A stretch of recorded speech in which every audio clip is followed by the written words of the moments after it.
Welcome to another episode of Soulstenance. Today is a really fun episode. So I had a great time. Joe had a great time. We get into some very interesting nuances. So some things that have been discussed a lot in personal development, but with some nuances that aren't. So we talk about the 80-20 rule. We talk about the nuances of discipline and showing up when you really don't want to. We talk about how when you do that, you can get 80% of the results you're seeking if you show up in the moments where you least want to. And we also talk about how values are aligned with that, so there's a healthy balance of life there. So very cool episode. We had a lot of fun. I hope you have a lot of fun. And without further ado, we will let you dive right in.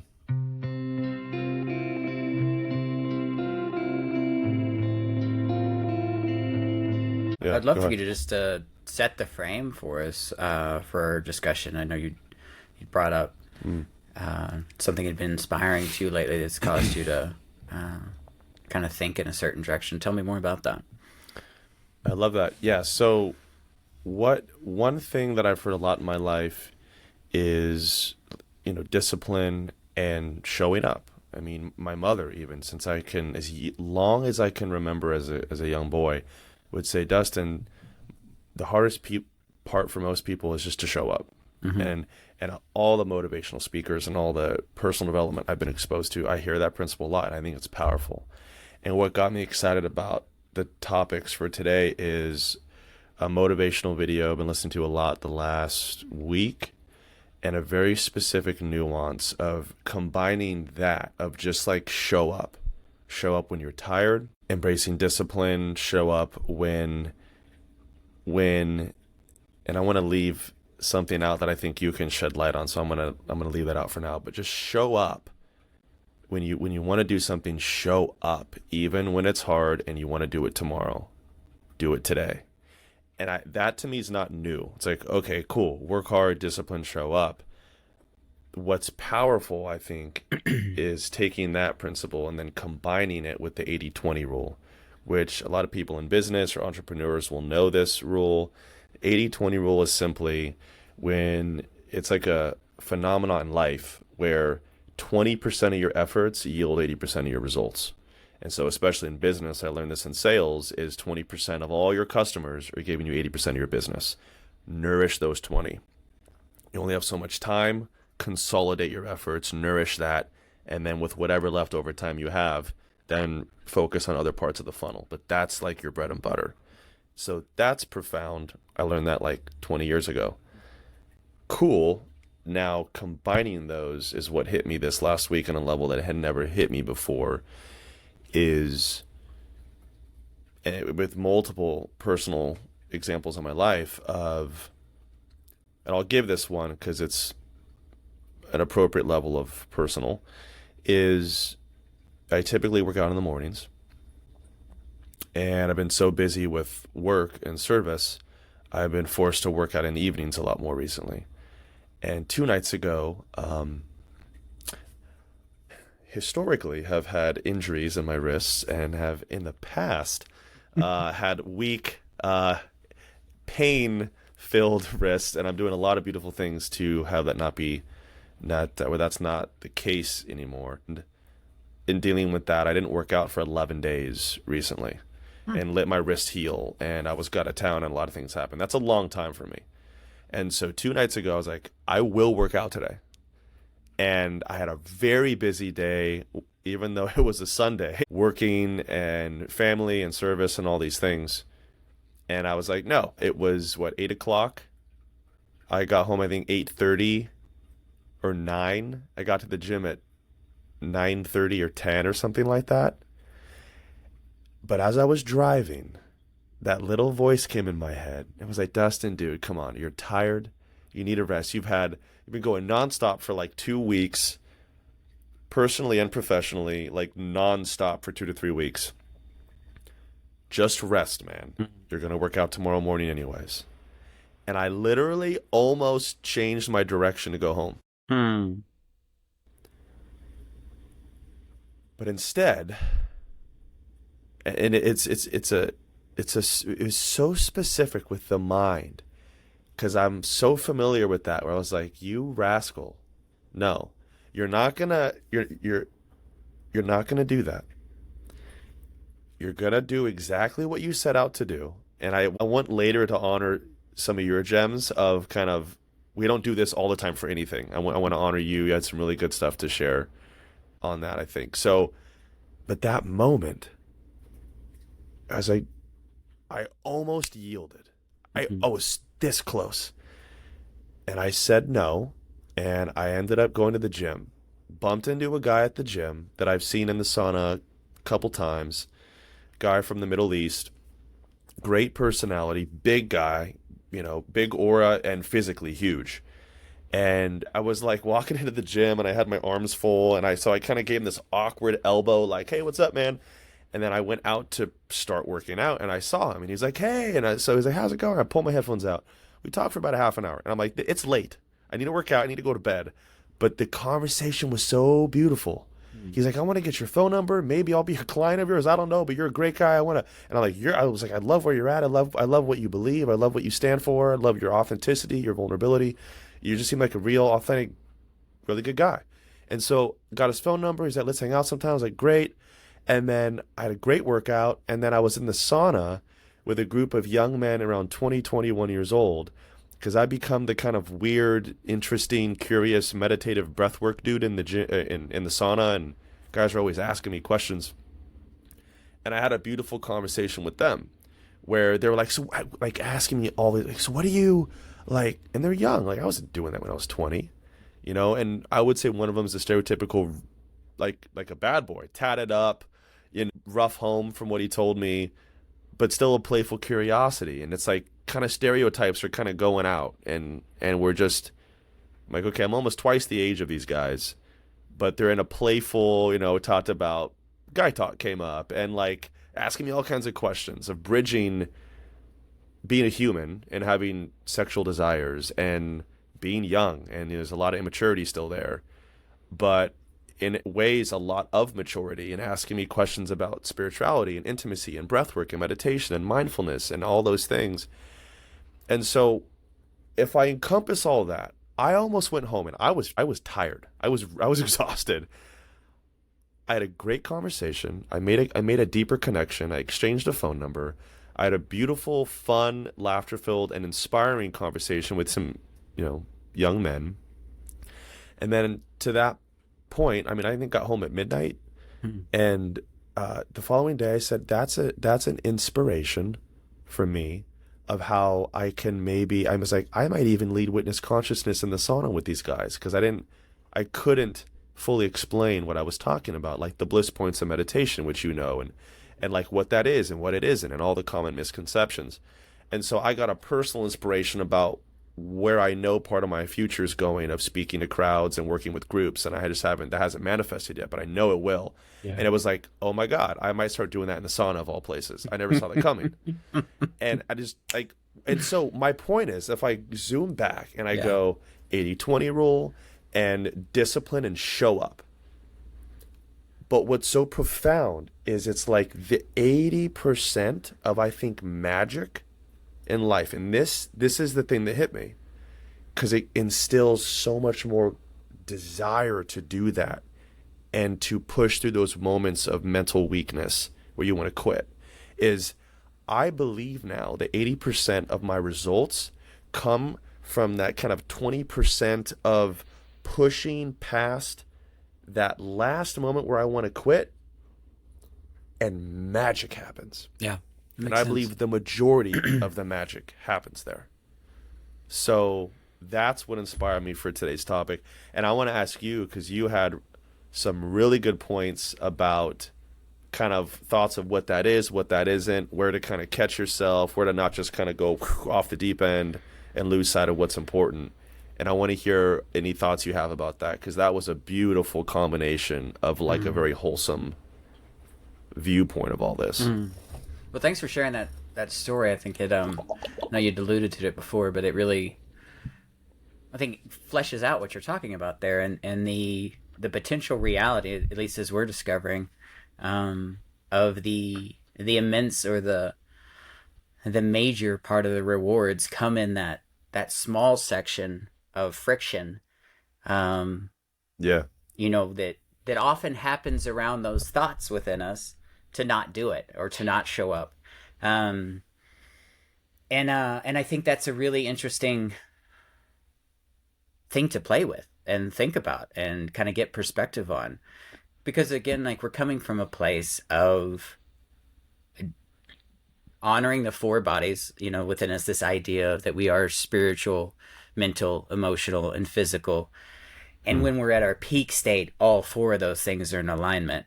And so, anytime we're talking about showing up for something or doing something, I really want to have that grounded in, we're speaking about things that are in alignment with who we are, who we want to be in this life. They're in alignment with our ideal selves.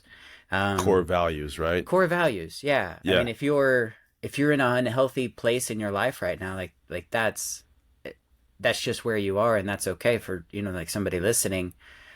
But we're not talking about things when you're not following your intuition. Like, if you've just got a task to get done that you don't see as aligning up with who your core self is or whatever, you just got to slog through it, finish a commitment.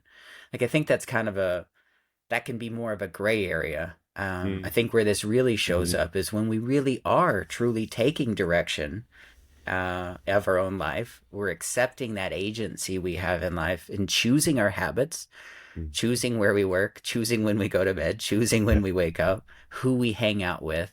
Yeah.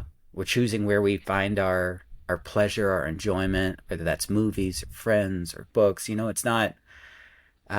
We're participating in life. It's not like this is happening to me and I'm just being drug along. Like, this is a Good very point. conscious place to be coming from in life. But Mm. I think when you're there, you start to notice little shifts, and that's something that's starting to stand out.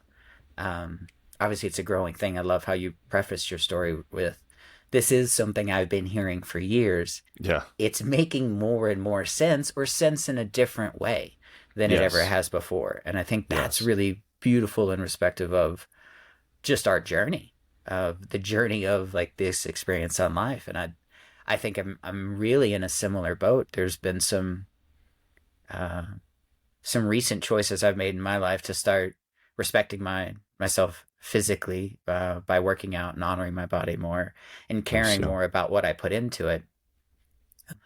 I would say on average, I've been a relatively healthy person, as far as how I care about my body in America. But that, like, when you, like, that's what I had to do in my head to be okay with how I was acting. It was just like, you're not worse than most people. Mm. But Mm. reality was, it's like, I know I was eating a lot of things that I don't necessarily enjoy that much that are really harmful for me. I know that I can't show up physically. There's a lot of sports I really enjoy playing, and I can't show up the way I would like to because of how I treat my body when I'm not playing those sports. And yet, this idea of starting to show up for these things, I'm a little nervous about, because I know in the past, when I've gotten tired, when there's been other options, I've I've not stuck to the diet. I have not gone to the gym. I've not, done X, Y, or Z, whatever it is. I'm just using this. It's a real example, but I'm just using it as an example, and that Yeah. historically has been true. What is also Mm. true is I'm a very different person than I was any of those times before. Um, I have a lot of habits that I didn't have then. I have a lot of self respect and self love that I didn't have then. Nice. I have a community that provides me with a level of accountability that I'm open to ask for that I historically haven't. Wanted people, in my corner. And so there's an immense amount of things that have changed, but I really love that focus in realizing how much growth does come in those moments of whatever it is we're choosing to do, showing up for it anyway when it's hard, or when it just seems like the easier thing not to. It's not that I'm not going to do it. I'm just not going to do it right now when I said I was going to do it or when I knew I needed to. Tomorrow Yeah. And just it's never comes. it just doesn't. And that, No, doesn't exist. I think it helps give me focus too on just how much of our experience here and our worth and the value of this life is in the internal evolution of ourselves as a person. And so there's so much growth when we actually stick to whatever it is we decided to do. It's like this conversation's not about what the goals are. It's about how you're showing up for whatever your goal is. Um, and I think that's really neat. I think there's a lot there. And I don't know that that principle, if it is indeed true, is very comfortable. In fact, it's not. It's like that. So you're saying the only times I really need to do it is when it is the hardest, The least comfortable. the least comfortable times. And let's talk about this. I want to ask you this question too. Like, what about the? Because there's another saying that I've heard and I find a lot of value in, um, even in the investment world. That's where I've heard it most lately. Is this idea of just the consistent participation, like just showing up. Like even if you're showing up 90% of the time with 10% effort or 10% of like what you have available or have potentially access to there, like that makes a bigger difference than showing up 10% of the time for whatever it is with 90% of your effort. Yeah. And so there's like this, I think it's easy to kind of trip over these two ideas. Yeah. You know, because it feels like maybe they're working against each other because there still has to be the consistency. You are showing up when it's hardest. You're also showing up all the other times too. Yeah. Yeah. I think that's a Yeah. really good point, man. Yeah, that's one of the things that when we briefly thought about this idea of discussing it, you said, and I was just like, dude, yes.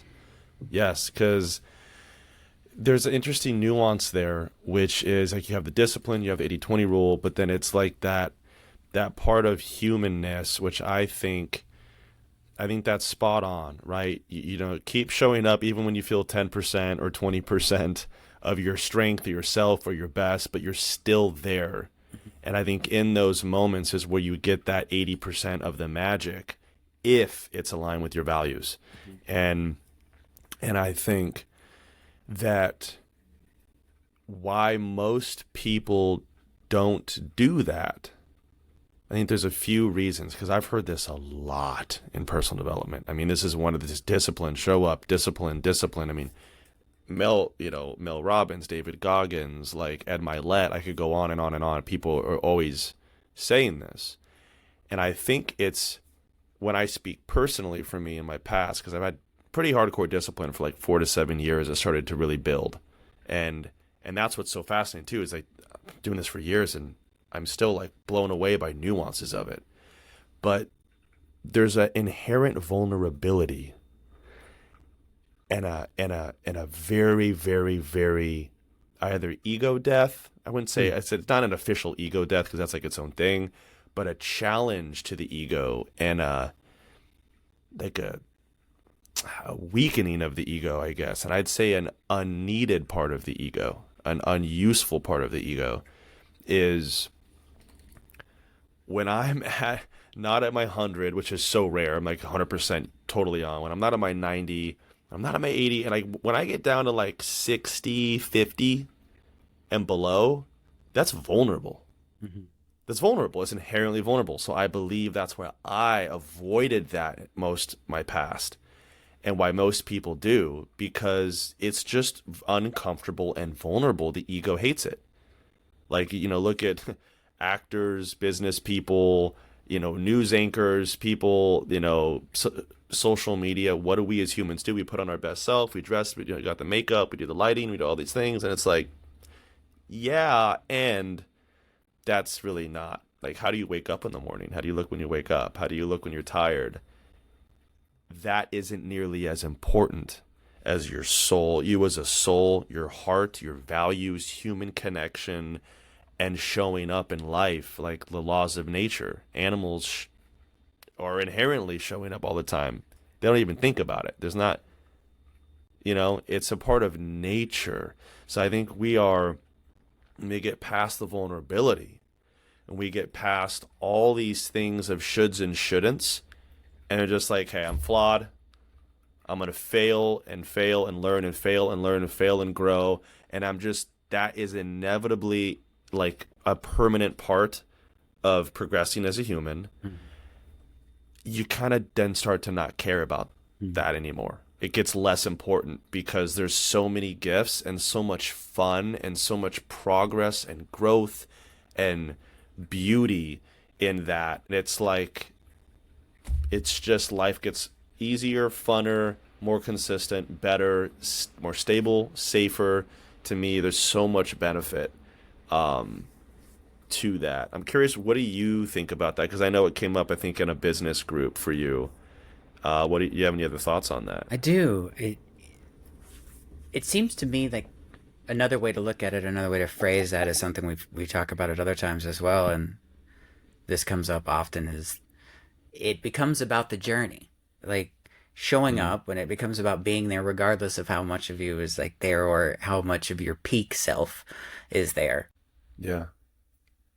It's not about the destination. It's not about showing up in the gym, being perfectly ready or because it fits and it's easy or, it's the daily activity of doing it, of choosing that as a lifestyle, because that's part of who you are. And I think that really shifts the weight we put around it. Because I think that for me, and I think for a lot of us, what can stop us from doing that is it's not going to get this end result we think it's going to get when we're not able to show up the way we want to. It's not going to look like the picture in our head. Good point. And that's Yeah. about destination. Like when we really isolate that, that's not about participating in the journey. That's about being the thing at the end. Yeah, yeah. And this life is not about being the thing at the end. Like I don't, whatever it Yeah. is about, like it's not that. It's about being here now and being involved in becoming the person you Yeah. want to be. And I think the more activities, the more not even activities, the more time we spent being on that road to being the person we want to be, like the more we'll really find we already are, which is where so much of that, the inner peace and the joy and the celebration and the abundance and the decrease in anxiety, the drop in depression, like all that kind of Yep. stuff, like it so corresponds to choosing to be the person you want to be in the future now, and like to as much as you can participate with that. Yeah. And so that's a really neat thought for me, and I think that's even held me back. And I'll go back to the business world and in the investment world. I'm so grateful to be learning from mentors who have done so much more. They're operating in the hundreds of millions, tens of millions, hundreds of millions, and low billions at this point of what they're investing in. And sometimes it's really hard to show up because it's not where my zeros are. I don't have that many zeros behind what I'm Yeah. working with right now. Not yet. Yeah. And it is a not yet thing. Yeah. But sometimes in my own head, I'll get focused on that destination and say, I'm not where they are. I shouldn't be here, or I can't participate the way they participate. And I miss the reality of the only way I ever get there is by participating with as much as I have right now, with all I can offer mentally, emotionally, physically, Even if spiritually, it's 10%.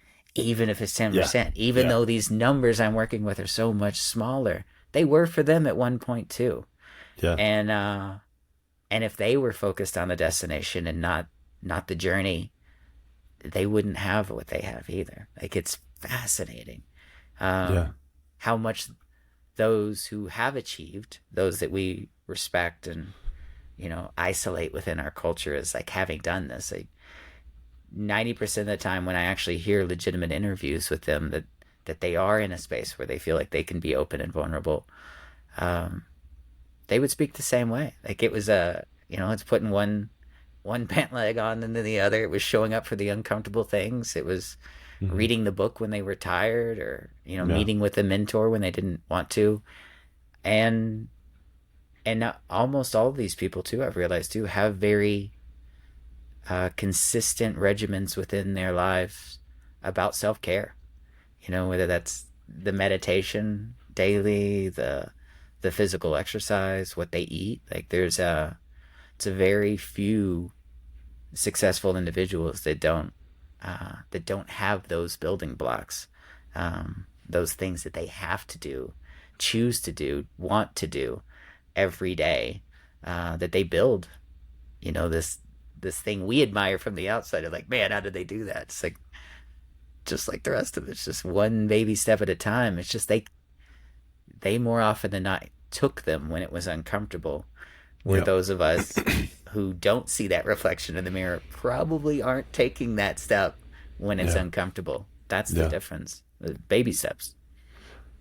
There's so much about what you said that I love. I totally agree. I totally agree with that. And I think there's four things, if I could remember them all, that I think came up. One was, this is how we build authentic self-respect and self-esteem. Mm-hmm. Second thing is the visual for me of all the time it grows up, all the branches, all the leaves, all that comes first, and you have still no fruit. After all of that, then you get the fruit. And it's like pretty simple, but the visual to me is powerful. So I think It's that's powerful. something that I want to bring in here. I love this piece too. I think this was Ed Milet. Tony Robbins has talked about this, where we have our thermostat level. So say like 100 degrees is like that person I want to be. Or like the greats, they're at 100% or like 100-degree thermostat. But I'm like, oh, I'm at 70 degrees. And then we get some momentum, we get excited, we go to a retreat, we do this, we have a breakthrough, we go on vacation, and we're like, woohoo, 90. But then our values and all the stuff in our subconscious is like, whoa, what the hell are you doing here? You need to go back to 70, man. And I think it's another way of saying that you are the 5 people you spend the most time with. Whatever thermostat level of success that you want to be at, say it's 90 degrees. Find people that are at that 90, because then you will subconsciously raise yourself because of human nature to that 90 by osmosis. So that came up in what you're saying of like the people that are doing this, and whether it's a book or a video or if we can't physically be with them right now, grab it with the power of the internet as much as you can until you have those warm bodies around you. And then the other thing, I think this is so good. I think this is also Ed Milet. You never hear someone that goes to the gym and works out. I thought this is so good, where he's like, you start to lift weights and you either have some soreness, lactic acid shifting, tightness, your muscles are getting weak, or like healthy pain, not like bad hurt pain, but like some discomfort, right? And you're like, oh no, I'm uncomfortable. I better leave the gym. This is bad. Oh my God, what am I doing here? No one that goes to the gym with consistency ever does that. And yet we do that as humans. I think it's the same kind of overlapping and tying all these things together is that is part of the goal. And when you're at the gym lifting the weights, just like we're talking, those moments, the 80-20, the like where you show up and you really don't want to, that way you're at 10% or 5% and the magic happens, it's supposed to be that way. It's not some reframe. It's like most of your gains when you're lifting weights are those last rep or two where you really don't want to do them, and you have to really focus on your breathing, and maybe take a 1 or 2 second break and like get you like that strong pull, and then that slow second down. You're micro tearing all the muscles. That's what gets the muscles to grow. So it's the same thing.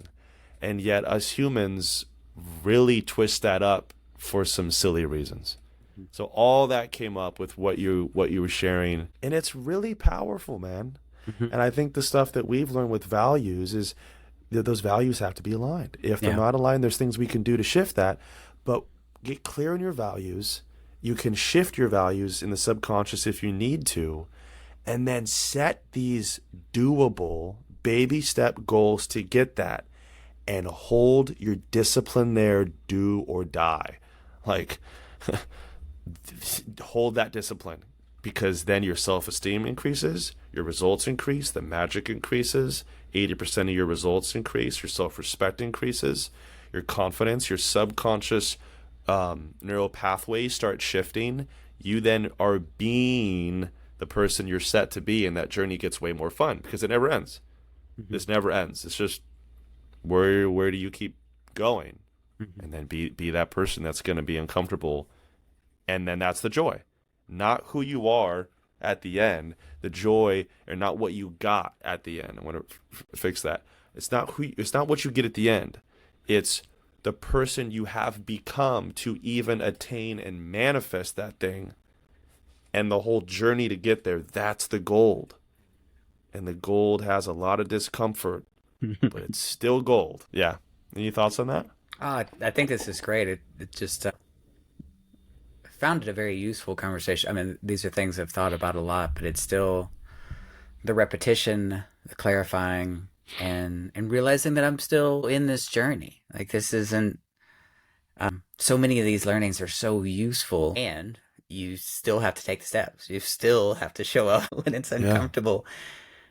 But realizing that it makes it that much easier. It makes it that much easier to know that I'm participating in my well-being, to know that I'm showing up for myself, that I'm choosing this for me now. I think that's a neat shift with the destination versus the present, is realize we're choosing this, even if we are choosing it in part because of the person it'll make me in the future.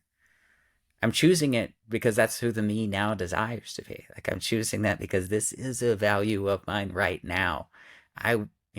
Back to the, for ease of use, back to the working out example. Like, I'm eating appropriately, or more appropriately, and showing up and doing chosen physical repetitions of exercises because of how I want to show up in my life right now, because that aligns with me getting more joy, more excitement, more value out of doing the things I love in sports or hiking or being in nature. It's like, me right now wants this. Not, yes, there hopefully is this neat thing that I become through this, but this serves me. It serves me right now, even though it's uncomfortable. Yeah. It's the magic, man. Mm-hmm. I love that. I think we're right on time to wrap up this episode, I think. Is there anything else you want to share, or No, that was really, in conclusion, that's perfect. Yeah, I'm solid, man. This is, Mike, I can feel my whole system's very excited. I'm like, this is so much fun to talk about this. So thank you, everyone, for tuning in, and thank you, Joe. And until next time, be Till amazing. then.